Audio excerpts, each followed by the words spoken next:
O que eu vou dizer, o que eu vou confessar hoje à noite aqui, é aquilo que eu, assim espero, todos nós temos em comum. Nós cremos isso, nós pressupomos isso, mas nós nem sempre verbalizamos isso, nós nem sempre dizemos em voz alta isso que nós sabemos a respeito da Bíblia.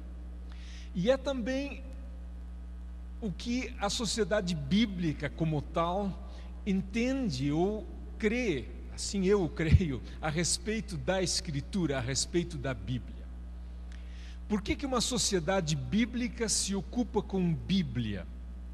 Ora, porque ela recebeu esse mandato, ela recebeu esse comissionamento, essa tarefa das igrejas, no caso aqui da Sociedade Bíblica do Brasil, as igrejas brasileiras, as igrejas do Brasil. E ela recebeu esse mandato, ela recebeu esse comissionamento, porque as igrejas entendem que esse livro é um livro, no mínimo, importante. Ele é um livro essencial, diria eu mais.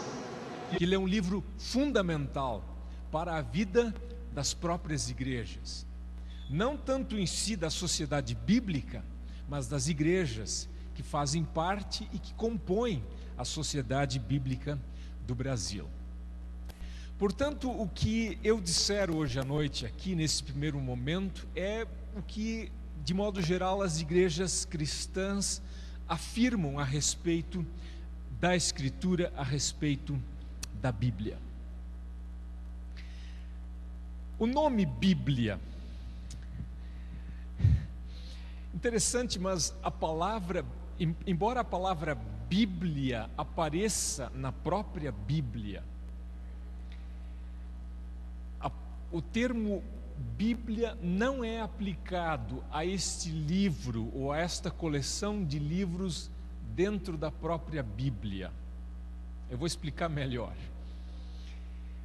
Bíblia é uma palavra grega que, como tal, aparece dentro da Bíblia como palavra grega, no Novo Testamento grego.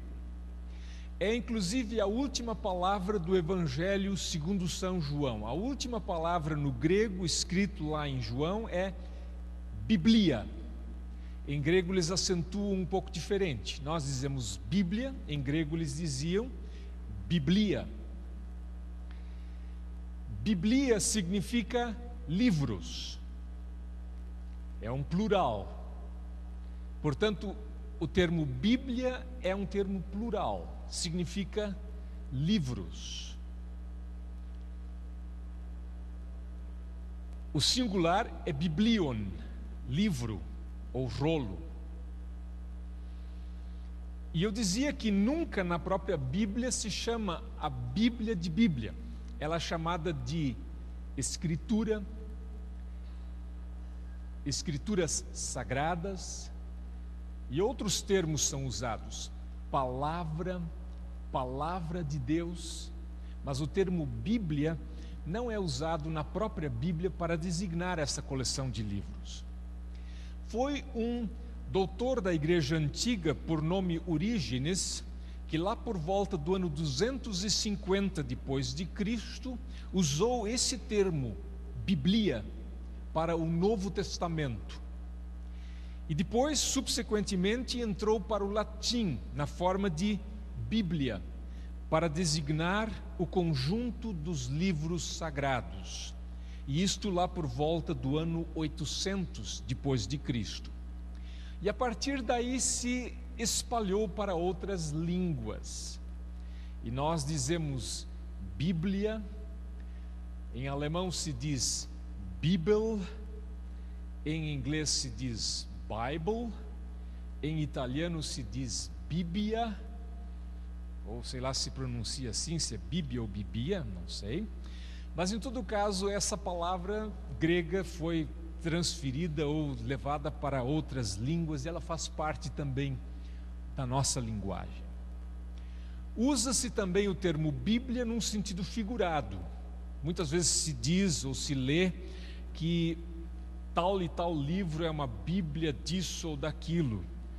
Com isso se quer dizer que é um livro de grande importância ou um livro que se consulta com frequência? Talvez exista uma Bíblia do advogado ou a Bíblia do economista e assim por diante. Isso é um uso figurado, emprestado do uso que nós fazemos do termo Bíblia. O impacto do livro. Não há nenhum outro livro que teve o impacto que a Bíblia teve, ao menos na nossa parte do mundo, no mundo ocidental, que teve grande influência do cristianismo. Tanto assim que a Bíblia foi o primeiro livro a ser impresso na nova forma de fazer livros desenvolvida por Gutenberg, 1456. Primeiro livro a ser impresso, a Bíblia, algo muito significativo. A Bíblia também é o livro mais traduzido em todo o mundo. Eu acho que nós passamos hoje, já não tenho bem o número exato, mas evidentemente passamos de 2.300 línguas, que já tem ao menos um trecho da Bíblia naquela língua. O Dr. Rudy vai falar mais disso no último dia. Nenhum outro livro é tão traduzido.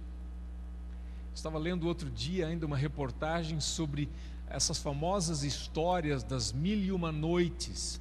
Agora se está produzindo, ou se produziu aqui no Brasil, a primeira tradução a partir do original, que está em árabe. Primeira vez se traduz esse livro, ou essa obra, do original. Sempre era feito de traduções. Há quanto tempo nós não estamos traduzindo a Bíblia dos próprios originais? A Bíblia também é o livro mais distribuído. Nenhum livro está em tantos lugares quanto a Bíblia. E as sociedades bíblicas e pessoas que trabalham com Bíblia, que divulgam Bíblia, difundem Bíblia, são as pessoas que podem dizer disso, que sabem exatamente quantas Bíblias são colocadas a cada mês, a cada semana, só no Brasil, sem falar do resto do mundo. Claro, existe também a preocupação: será que a Bíblia é o livro mais lido? E dentro do movimento das sociedades bíblicas em todo o mundo, existe hoje um maior interesse, uma maior preocupação da parte das lideranças, no sentido de que a Bíblia seja também um livro cada vez mais lido. Porque bastante distribuído ele é, mas nem sempre ele é lido quanto a gente gostaria que ele fosse. Mas eu tenho absoluta convicção de afirmar, se isso fosse um campeonato ou uma competição, que a Bíblia ganha disparado de qualquer outro livro em todo o mundo. Nenhum livro é tão lido quanto a Bíblia. Eu acho que esse é um fato positivo. A gente às vezes lamenta: mas a Bíblia podia ser mais lida. Eu, como alguém que está envolvido com educação teológica em seminário, a gente lamenta: poxa, no nosso currículo, no nosso programa, deveríamos ter mais Bíblia. E claro, poderíamos ter muito mais de Bíblia, mas já temos um bom bocado. E nas igrejas, às vezes a gente diz: lê-se pouco a Bíblia, deveria-se ler mais a Bíblia. A pregação é longa, o louvor é bastante significativo, e a leitura da Bíblia como fica. Mas venhamos e convenhamos, nenhum livro é tão lido e lido tantas vezes, e com tanta frequência, e com tanta intensidade quanto a Bíblia. Que outro livro é lido ao menos uma vez por semana em tantos lugares, em tantas partes do mundo? Não tem outro livro. Então a Bíblia é, sem dúvida, o livro mais lido. Tê-la em mãos, poder ter uma Bíblia, mais de uma Bíblia até, é sem dúvida um privilégio da modernidade. Isto é resultado do movimento das sociedades bíblicas e, evidentemente, da popularização do livro de modo geral. Em termos de Bíblias, é uma novidade de uns 200 anos para cá, que a Bíblia se tornou mais acessível, que ela se tornou um livro acessível a todos, numa língua que as pessoas conseguem entender, por um preço que elas podem pagar. Em 1804 foi fundada a Sociedade Bíblica Britânica e Estrangeira, dando início ao movimento de sociedades bíblicas. Tudo porque uma menina chamada Mary Jones, na Grã-Bretanha, não conseguiu, ou teve muita dificuldade de conseguir finalmente comprar a sua Bíblia. Tê-la em mãos, então, é um privilégio da modernidade. 300, 400, 500 anos atrás, não se tinha Bíblias em casa. Bíblias eram reservadas ou ficavam nas igrejas ou nos mosteiros. Tê-la hoje é um privilégio, pelo qual nós também somos e deveríamos ser cada vez mais gratos a Deus. Primeiro tópico maior, a natureza da Bíblia.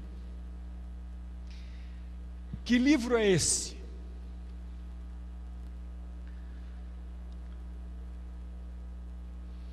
O que é a Bíblia na sua essência? Qual é o ser da Bíblia? Em outras palavras, se perguntarmos para a própria Bíblia, perguntaríamos: quem é você? Que livro é esse? É um livro de história? Com certeza que é um livro de história. A rigor, na Bíblia não tem uma palavra para história. E alguém já disse que a Bíblia tem tanta história que eles nem se preocupam em dizer: olha, agora eu vou contar uma história. A palavra história para história bíblica não existe na Bíblia. Tanta história que tem. Ela basicamente é um livro de histórias. Ela é um livro de literatura? Com certeza que ela é. Não só, mas também. Ela é um livro de sabedoria, um livro que tem ensinamentos importantes e até mesmo ensinamentos bem práticos para a vida do dia a dia. Claro que tem. A gente poderia perguntar, e de fato faz a pergunta: o que dizem as pessoas a respeito da Bíblia? E aí nós temos uma grande coleção de afirmações, de palavras ditas por pessoas importantes. Eu não quero cansá-los hoje com muitas dessas afirmações, mas eu selecionei uma ou outra para compartilhar. Tobias Barreto, um escritor, disse o seguinte: a Bíblia é um modelo de tudo quanto é belo e bom. E se outras razões não determinassem a sua leitura, bastaria o gosto, o simples instinto literário. A Bíblia também é literatura, e literatura da boa. Ela é um livro que tem qualidades literárias, ela é um bom livro de se ler também. Uma outra afirmação, George Washington, líder político norte-americano: impossível governar bem o mundo sem Deus e sem a Bíblia. Não tem nenhuma ordem fixa aqui na citação dessas pessoas. Um escritor lá da minha terra, eu sou de Porto Alegre, Moacir Scliar, membro da Academia Brasileira de Letras, de tradição judaica, ele é de família judaica, e perguntaram para ele, numa entrevista no jornal, simplesmente deram a deixa assim: um livro essencial. E o Moacir Scliar respondeu: a Bíblia, ela nos remete a uma tradição com milênios de duração, que continua sim sensibilizando e encantando as pessoas. Trata-se de um texto que venceu o tempo, e vencer o tempo é essencial em literatura. Nessa era da eletrônica, nunca se publicou tantos livros quanto hoje. Alguém poderia dizer, mas tem tanto outro recurso, o livro vai morrer. Não, o livro está cada vez mais popular, cada vez mais se publica livros, mas são poucos os livros que vão para uma segunda, uma terceira edição. A Bíblia venceu o tempo, e como diz o Scliar, vencer o tempo é fundamental em literatura. É a diferença entre um clássico e um não clássico. E eu trouxe, esse eu li há poucos dias, uma afirmação de João Ferreira de Almeida, aquele que dá nome até à nossa Bíblia, Bíblia de João Ferreira de Almeida. Lá em 1650, por aí, mais de 300 anos atrás, ele escrevia no português daquela época o seguinte: a Escritura Sagrada, por ser a palavra de Deus divinamente inspirada, tem de si mesma bastantíssima autoridade e contém suficientissimamente em si toda a doutrina necessária para o culto e serviço de Deus e nossa própria salvação, como muito claramente o ensina São Paulo na sua segunda epístola a Timóteo, capítulo 3, verso 15, 16 e 17, dizendo: desde a tua meninice sabes as letras sagradas.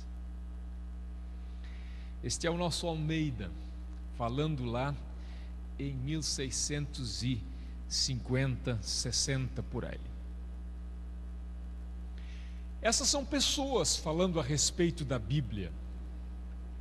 Agora, o que diz a Bíblia a respeito de si? Se lhe perguntarmos quem é você, qual será a sua resposta?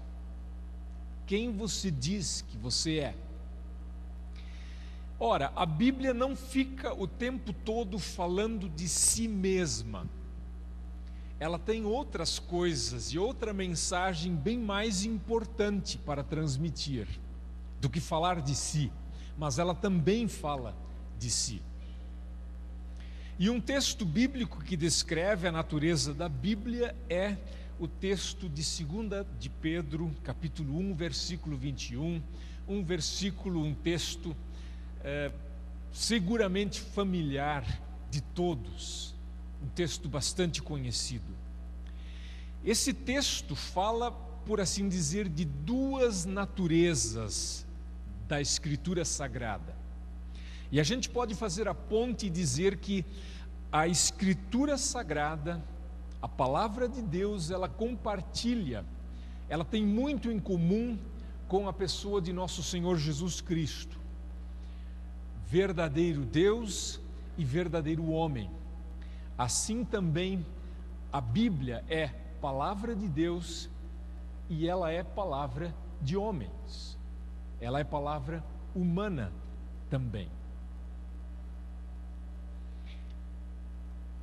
Eu gosto de começar por esse lado. A Bíblia é a palavra de Deus. Eu poderia começar pela outra ponta e dizer a Bíblia é palavra de homens, de seres humanos. Mas eu prefiro começar por essa ponta. A Bíblia é a palavra de Deus. Primeiro ao texto, então. A profecia nunca foi produzida por vontade de homem algum, mas os homens santos de Deus falaram inspirados pelo Espírito Santo. Esse é o texto da Revista e Corrigida, edição de 95. A Revista e Atualizada, ela tem praticamente o mesmo texto, mas numa parte crucial ou importante, em lugar de inspirados pelo Espírito Santo, ela diz movidos pelo Espírito Santo.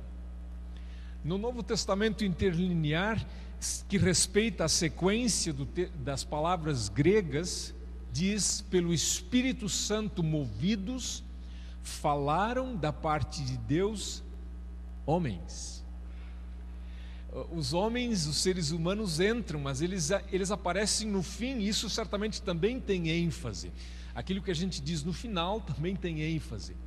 Mas aqui Pedro coloca, provavelmente para a questão de uma ênfase toda especial, a moção do Espírito Santo. Pelo Espírito Santo movidos, falaram da parte de Deus. Isso é o que vem em primeiro lugar, provavelmente pela sua importância. Uma tradução tem inspirados, a outra tem movidos, e a gente poderia ainda traduzir por guiados. E eu acho que é isso exatamente que está na nova tradução na linguagem de hoje. Guiados, levados, conduzidos. Todas essas traduções expressam o que o termo diz. O termo não diz explicitamente inspirados, é mais um termo mais genérico para guiados, movidos, levados. Mas inspirados cai bem também. Há outros textos que falam disso, dessa mesma verdade, e eu não vou citar muitos porque não haveria tempo para isso. Isaías 1:20, a boca do Senhor o disse. E os profetas insistem nisso o tempo todo. É uma palavra do Senhor, é um oráculo do Senhor. A famosa passagem de 2 Timóteo 3,16, toda a Escritura é inspirada por Deus. E Hebreus 1:1, Deus nos falou nesses últimos tempos pelo Filho.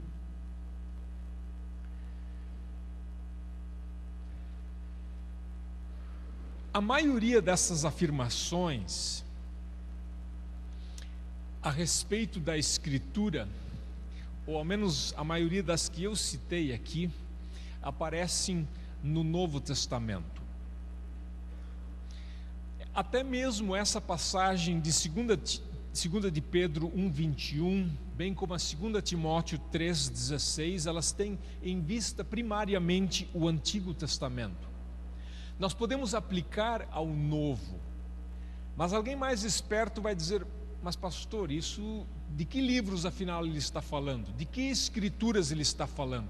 O Novo Testamento ainda não estava completo. O próprio livro, a própria epístola a Timóteo estava sendo escrita naquele momento. Então poderia surgir a pergunta, como isto se aplica ao Novo Testamento? Por isso eu gosto de trazer mais um argumento, um outro enfoque, e de dizer que a Bíblia é palavra de Deus, e ela é o que ela é, a partir da própria atitude de Jesus Cristo. Ele citou e cumpriu o Antigo Testamento, ou como alguns preferem, o Velho Testamento.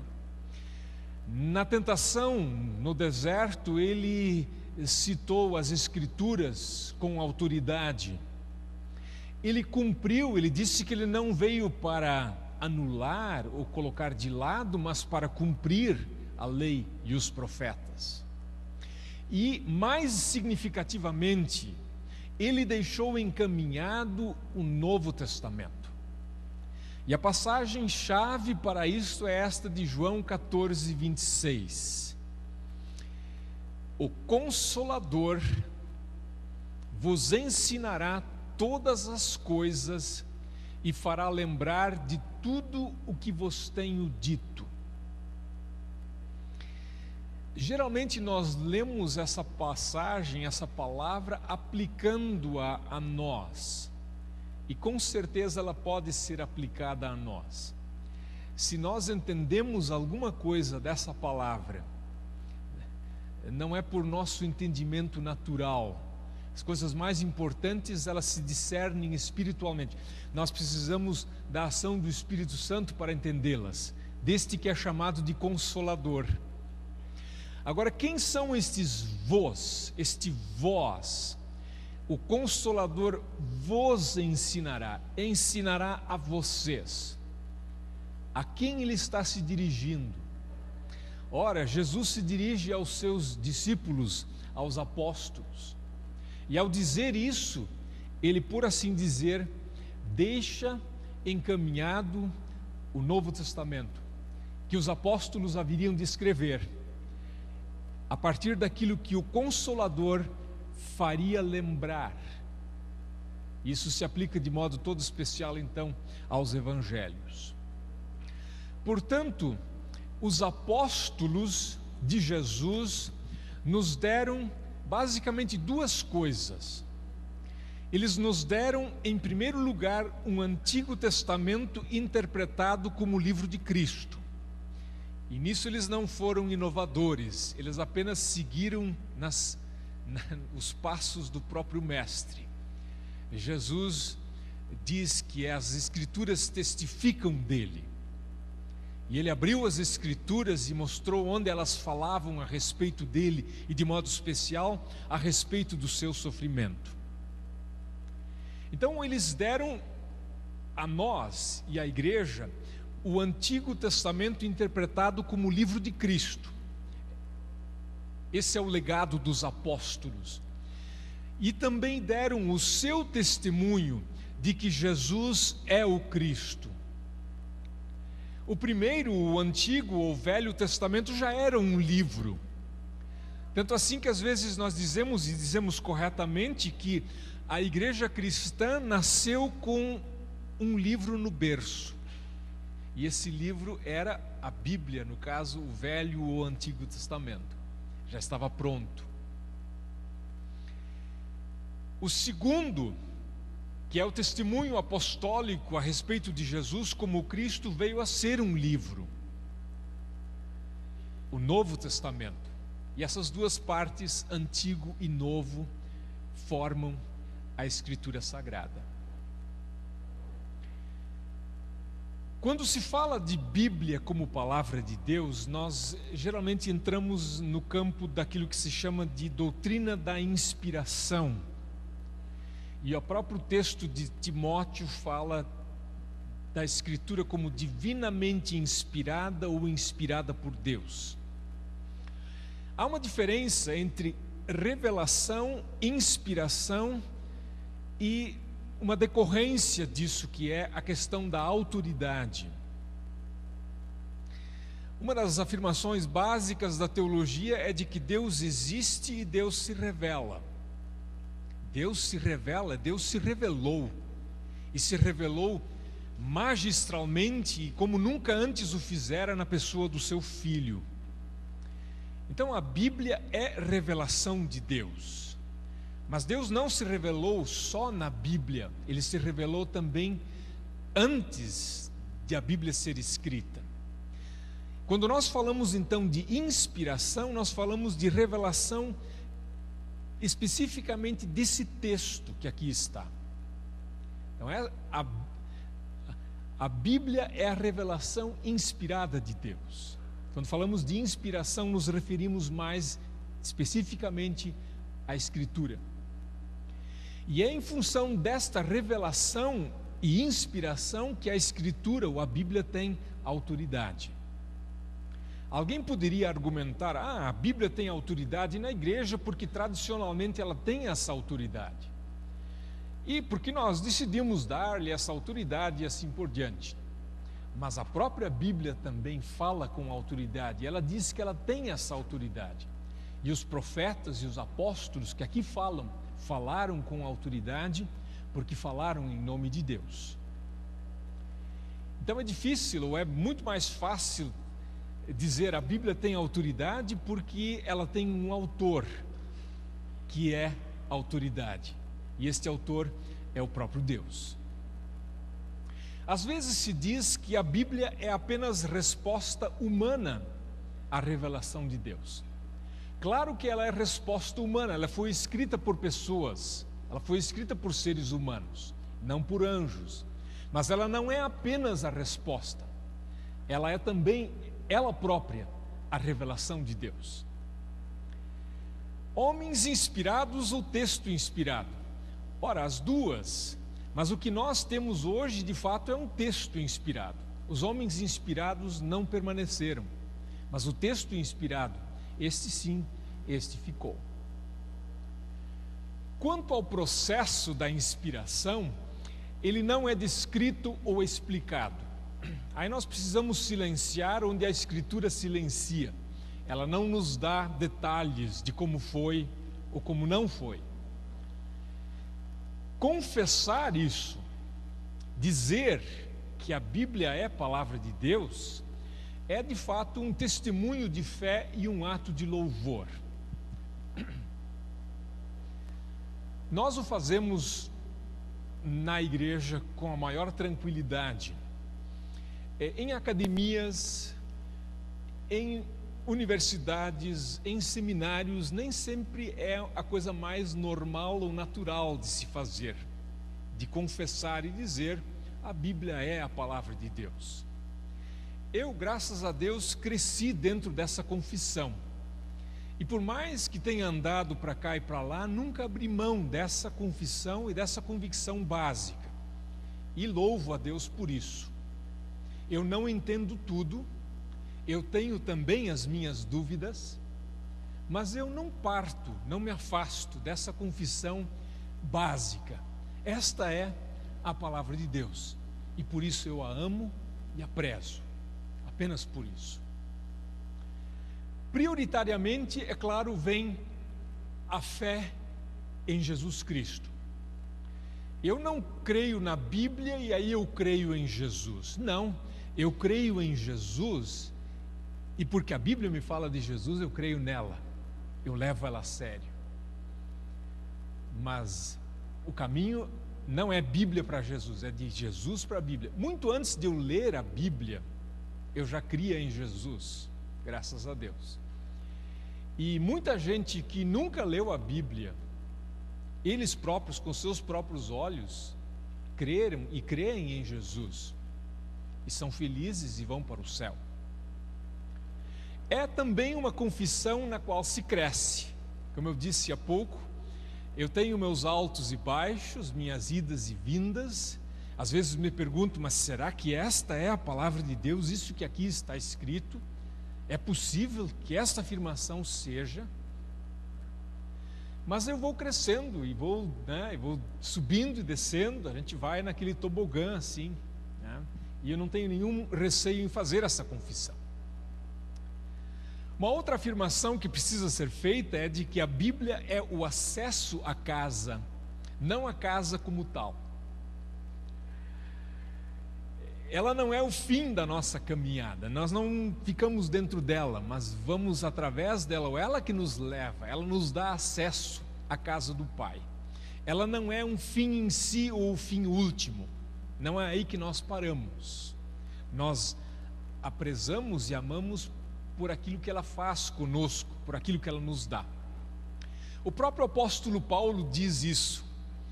Na sua carta aos Coríntios, aquela famosa passagem de 1 Coríntios 13, o que agora vemos é como uma imagem imperfeita num espelho embaçado. Um apóstolo diz isso, quem seria eu para dizer qualquer coisa diferente? O que vemos agora é como uma imagem imperfeita num espelho embaçado. Eu não sei se aqui tem muito espelho embaçado, de onde eu venho, né? Nesses dias de frio, você liga um chuveiro quente ou coisa assim, você depois tem seguramente um espelho embaçado. Você precisa primeiro limpar o espelho para conseguir se enxergar. Então, um espelho embaçado a gente conhece, uma bela imagem esta aqui. O que nós vemos agora é imperfeito, não é o fim, não é a realidade como ela é. O que veremos depois, face a face, isso sim é que é a realidade final. E a Escritura, ela nos permite ver essas coisas, mas ela não nos diz tudo. Muito do que gostaríamos de saber, nós não sabemos, e temos que silenciar. Portanto, concluindo essa primeira parte, ao se ler, interpretar e traduzir um texto bíblico, é preciso levar em conta o aspecto teológico. Quando se lê, a gente leva em conta o aspecto teológico. Não é qualquer livro que vamos ler, mas é o livro. Quando vamos interpretar, nós teremos o máximo cuidado. E o pastor Lécio vai nos falar com detalhes sobre isso, porque não é qualquer livro, qualquer texto que estamos interpretando, mas é a palavra de Deus. Quando vamos traduzir, nós não traduzimos de qualquer jeito, qualquer coisa serve. Vamos fazer com pressa, rápido. Precisamos imprimir esse livro. Não, leva tempo, leva muito tempo. Leva 5 anos para traduzir o Novo Testamento, leva 10 anos ou mais, isso quando tudo corre bem, para traduzir o Antigo Testamento. 15 anos, então, é tempo. Mas como é o texto que é, sendo o livro que é, só a melhor tradução é boa para nós. Esse ponto é mais pacífico. A Bíblia é palavra humana. E o mesmo texto de 2 de Pedro diz: homens santos de Deus falaram, ou então homens falaram da parte de Deus, como diz Revista Atualizada.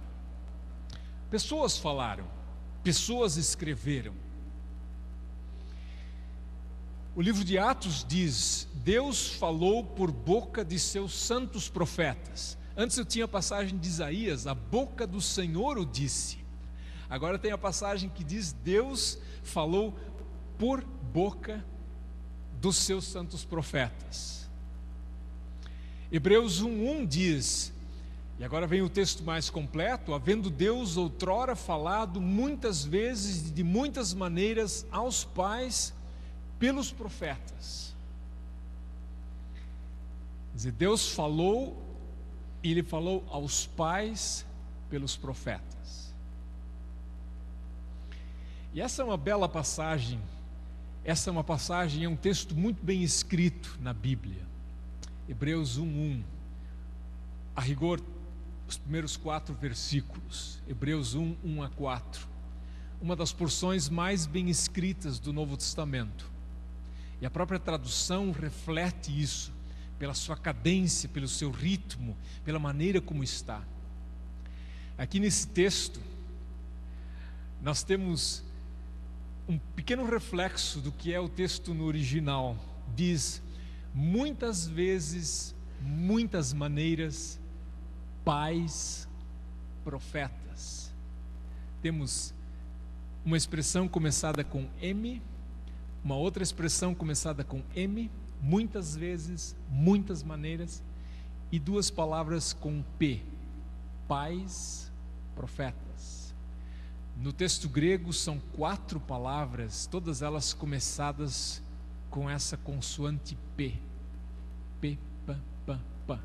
É impossível reproduzir tudo, mas essa tradução tentou ao menos se aproximar e usou uma expressão ou 2 expressões iniciadas com M, muitas vezes, muitas maneiras, e deixou as outras com o P, pais e profetas. Aí está também a literariedade da Bíblia, que faz parte dessa sua condição de livro humano, escrito por pessoas, como nós. Então, por um lado, a Bíblia foi escrita por seres humanos para seres humanos. Ela não foi escrita em linguagem de anjos, ela não caiu pronta do céu, ela foi sendo escrita ao longo do tempo, ao longo dos séculos, até diríamos, ou precisamos dizer, e ela não caiu pronta, ela não apareceu de um dia para o outro. Houve pesquisa. Lucas diz que ele fez uma acurada investigação. Ele procurou fontes, ele procurou dados, ele procurou se informar. E há também uma revelação progressiva. Deus não disse tudo de uma vez só. Ele foi dizendo aos poucos. E a coisa, da nossa perspectiva, aquilo que está no final é o que é o mais importante. Aquilo que ele revelou na pessoa do seu filho, como diz Hebreus 1:1, esta é a revelação mais importante. Deus nos fala em linguagem humana. Isso condiz com a encarnação. Tem outros livros sagrados de outras religiões que não podem ser traduzidos. Se você quiser ler o livro, você precisa aprender uma outra língua. Se alguém puder aprender hebraico, aprenda. Se alguém puder aprender aramaico, aprenda. Se alguém puder aprender grego, aprenda. Agora, não é uma necessidade em si, uma necessidade absoluta. Se você não aprender, não vai ler a Bíblia. Não, você pode ler. Ela está em sua linguagem, numa linguagem que você entende. E isso, que para nós é tão normal, também deve ser vista como algo singular e motivo de gratidão, porque condiz com a encarnação. Não somos nós que vamos a Deus aprendendo a falar a linguagem dele, mas é ele que vem a nós falando a nossa linguagem, correndo o risco até de ser mal interpretado, mas ele o faz. E alguém já disse, só Deus mesmo para nos dar a sua palavra dessa maneira.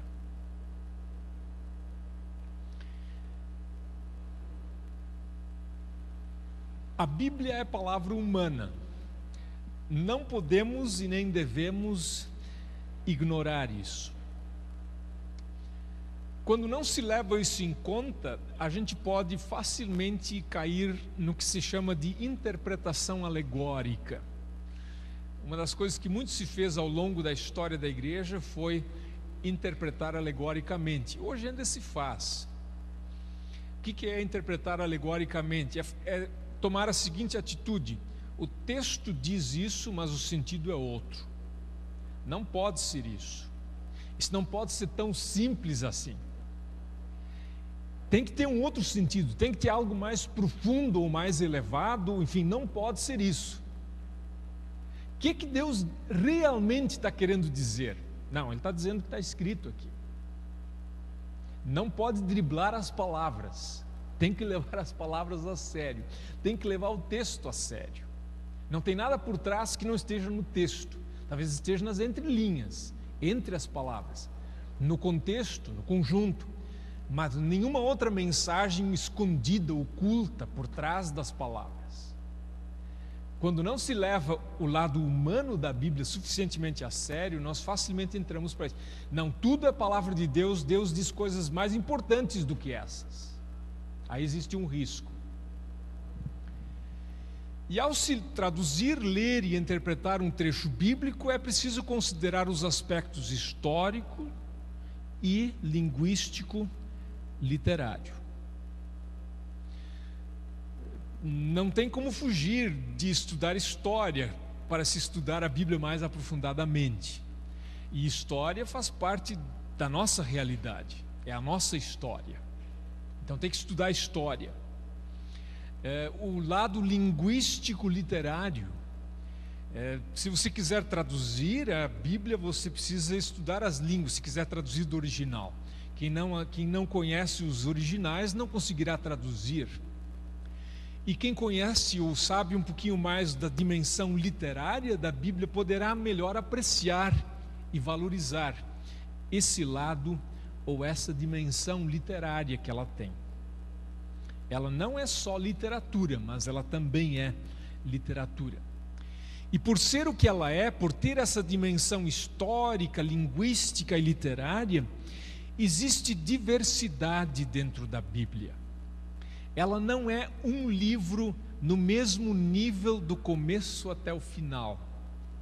Ela foi escrita por vários escritores. É difícil, impossível dizer quantos exatamente foram, porque muitos livros são anônimos. E alguns livros são mais bem escritos, outros são bem escritos e outros são num nível bem popular. Então há diferença de estilo, há diferença na maneira de dizer as coisas.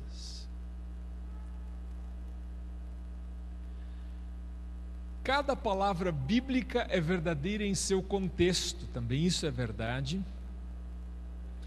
Verdades eternas ditas num contexto histórico. Se você não leva em conta essa dimensão humana, o contexto onde a palavra foi escrita, onde ela foi dita, também se pode fazer com que a escritura ou um texto diga o que ele não quer dizer, o que ele não queria dizer. Portanto, para resumir, a Bíblia, ela é palavra de Deus e palavra de homens. E não palavra de Deus, ao menos essa é a minha confissão. Ela não é palavra de Deus dentro ou por trás das palavras dos homens. Ela é essas duas coisas ao mesmo tempo. Linguagem humana, escrito em hebraico, falado por pessoas como nós, escrito em aramaico, escrito em grego. Aliás, todas elas línguas vivas hoje. O hebraico é falado hoje, o aramaico é falado por pequenos grupos aqui e ali, mais na região perto da terra de Israel mesmo, e o grego é uma língua falada hoje, não mais do jeito que era 2000 anos atrás, mas continuam línguas faladas. E é dentro dessa, são essas palavras que foram faladas ou escritas por pessoas, e essas palavras são também a palavra de Deus. Segundo ponto, as funções da Bíblia.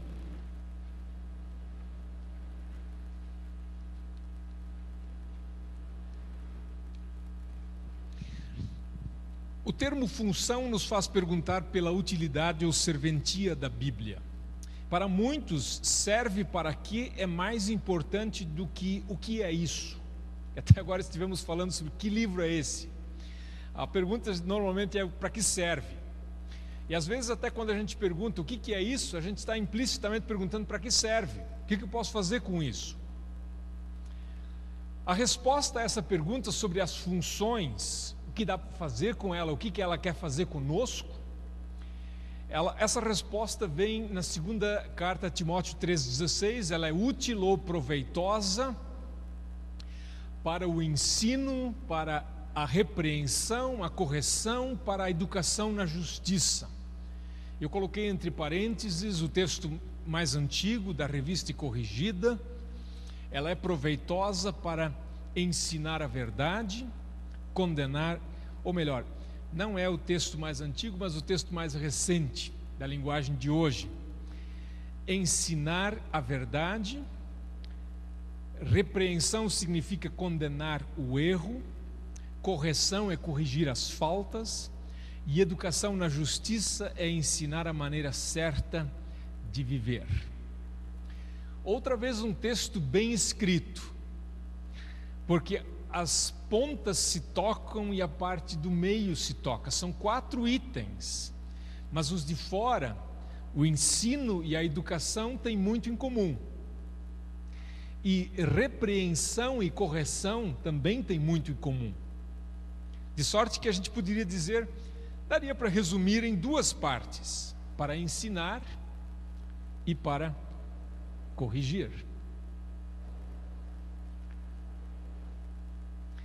Os textos bíblicos, portanto, ao revelarem fatos, ao relatarem fatos, proclamarem uma mensagem, cantarem louvores, etc., constituem revelação da parte de Deus. Elas são um ensino.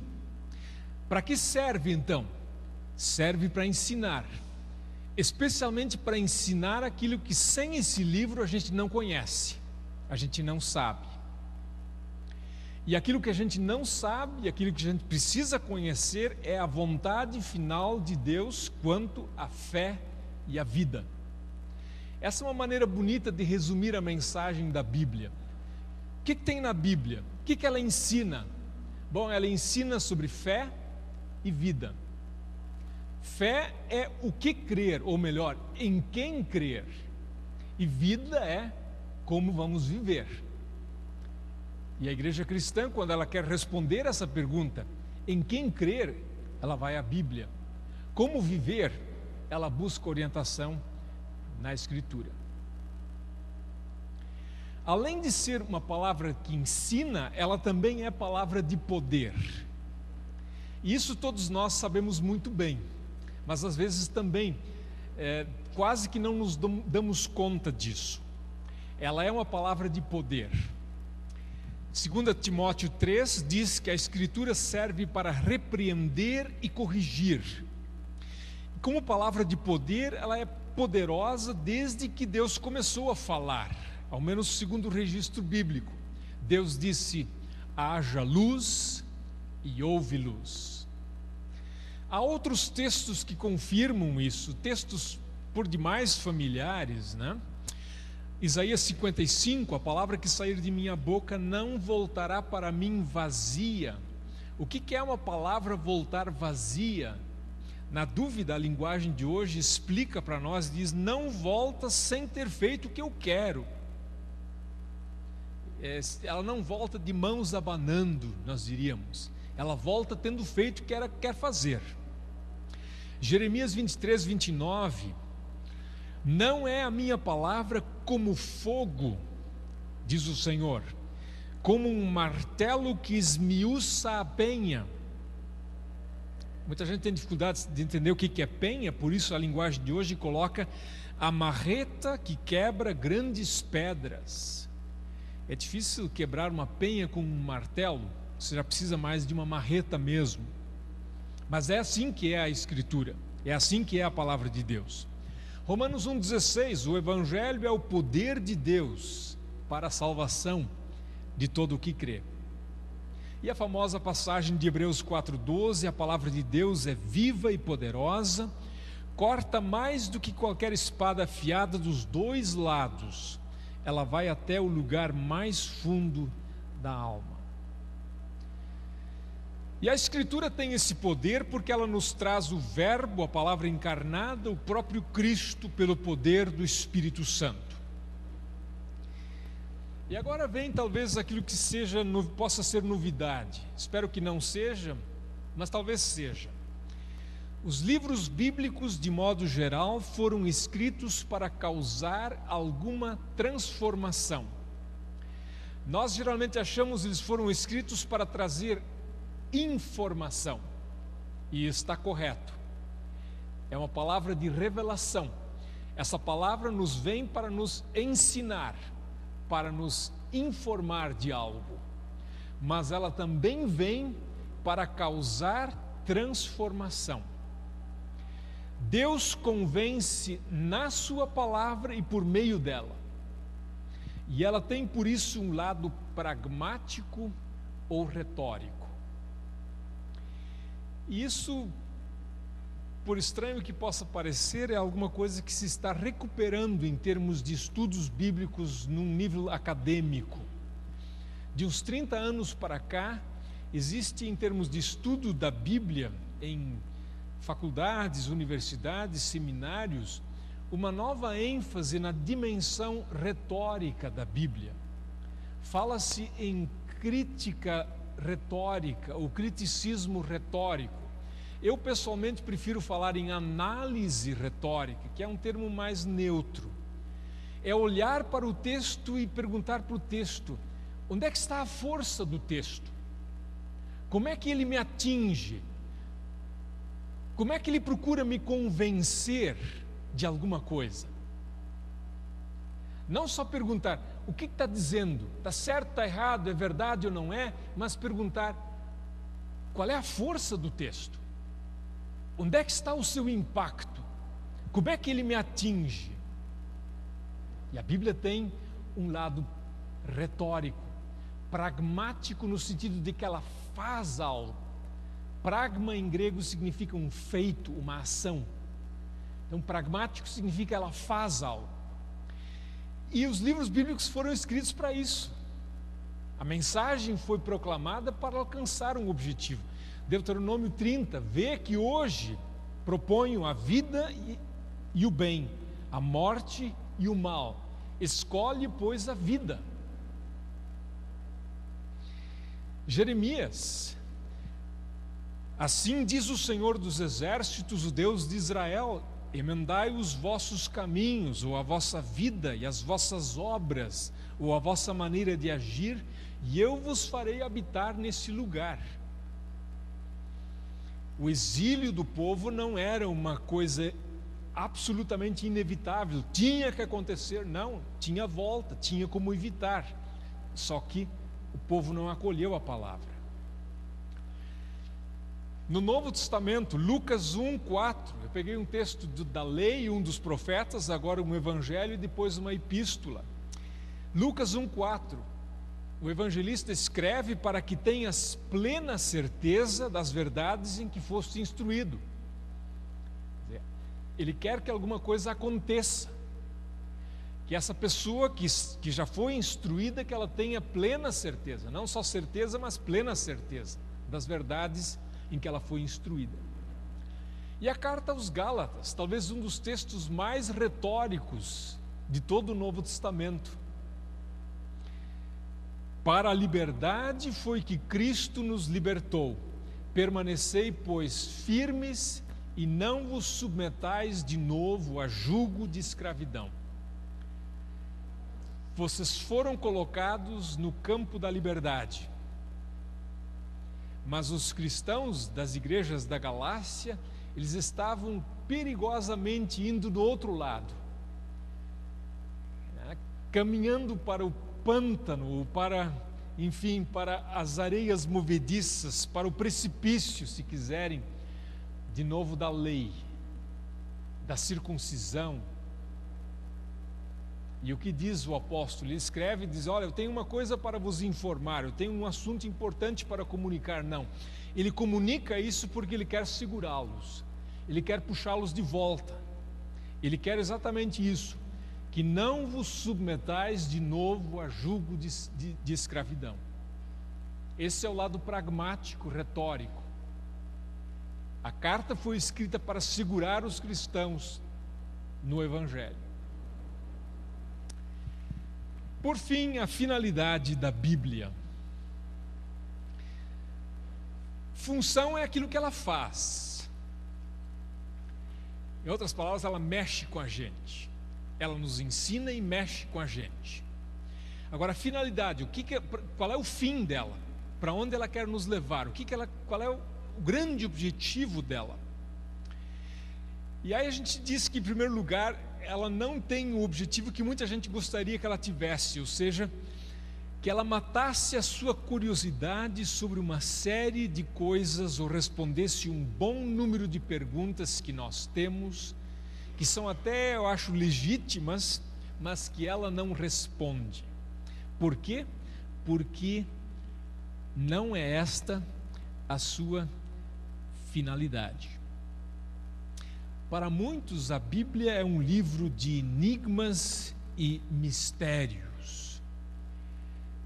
E, embora existam coisas na Bíblia que a gente não entenda completamente, aquilo para qual ela nos foi dada, quanto à sua finalidade maior, nisso ela é absolutamente clara.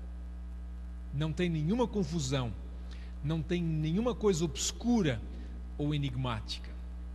E é isso que está colocado em 2 Timóteo 3,15: tornar-te sábio para a salvação pela fé em Cristo Jesus. Cada palavra aqui é importante. Tornar-te sábio. Sábio para quê? Para salvação. Como salvação? Pela fé. Que fé? Fé em quem? Em Cristo Jesus. Também João 20:31, famosa passagem: isto foi escrito, registrado, para que creiais que Jesus é o Cristo, o Filho de Deus, e para que, crendo, tenhais vida em seu nome. Crer para ter vida no nome de Jesus.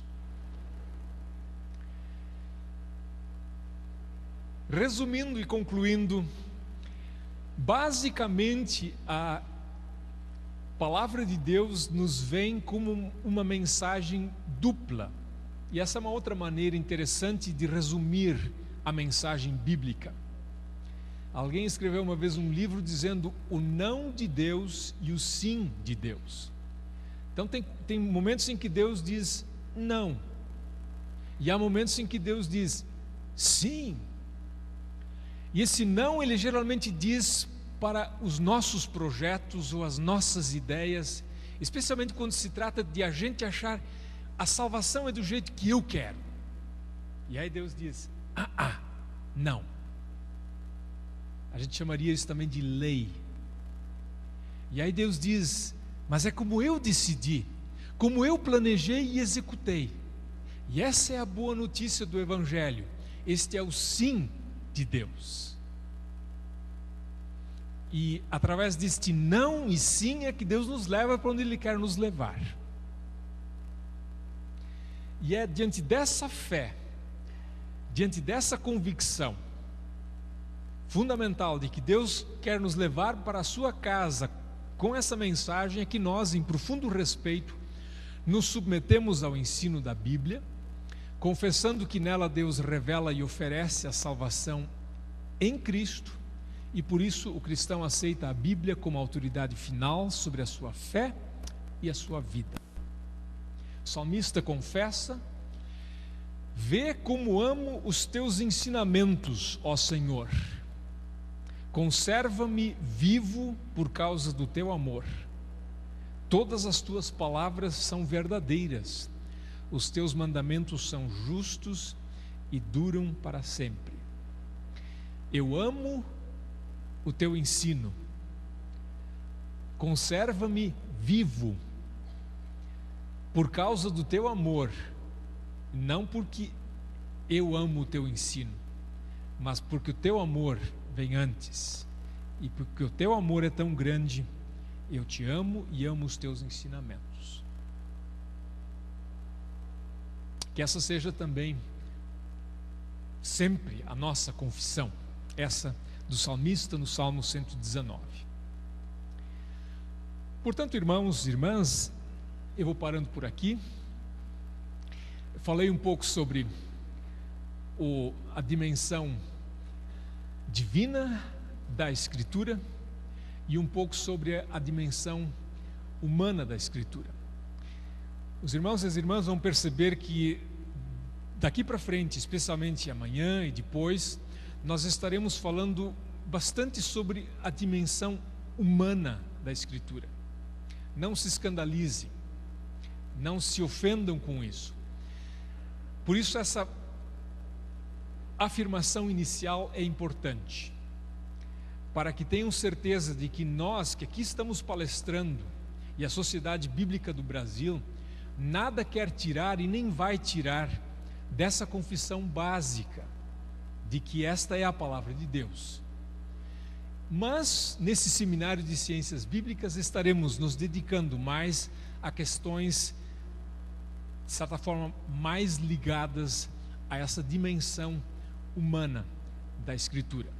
A começar pela interpretação bíblica, que é feita por nós, que Deus nos entregou a nós para fazermos. Lermos e interpretarmos é uma tarefa também humana. Deus nos abençoe e acompanhe e enriqueça nessa nossa jornada que agora e nesse momento acabamos de iniciar. Amém.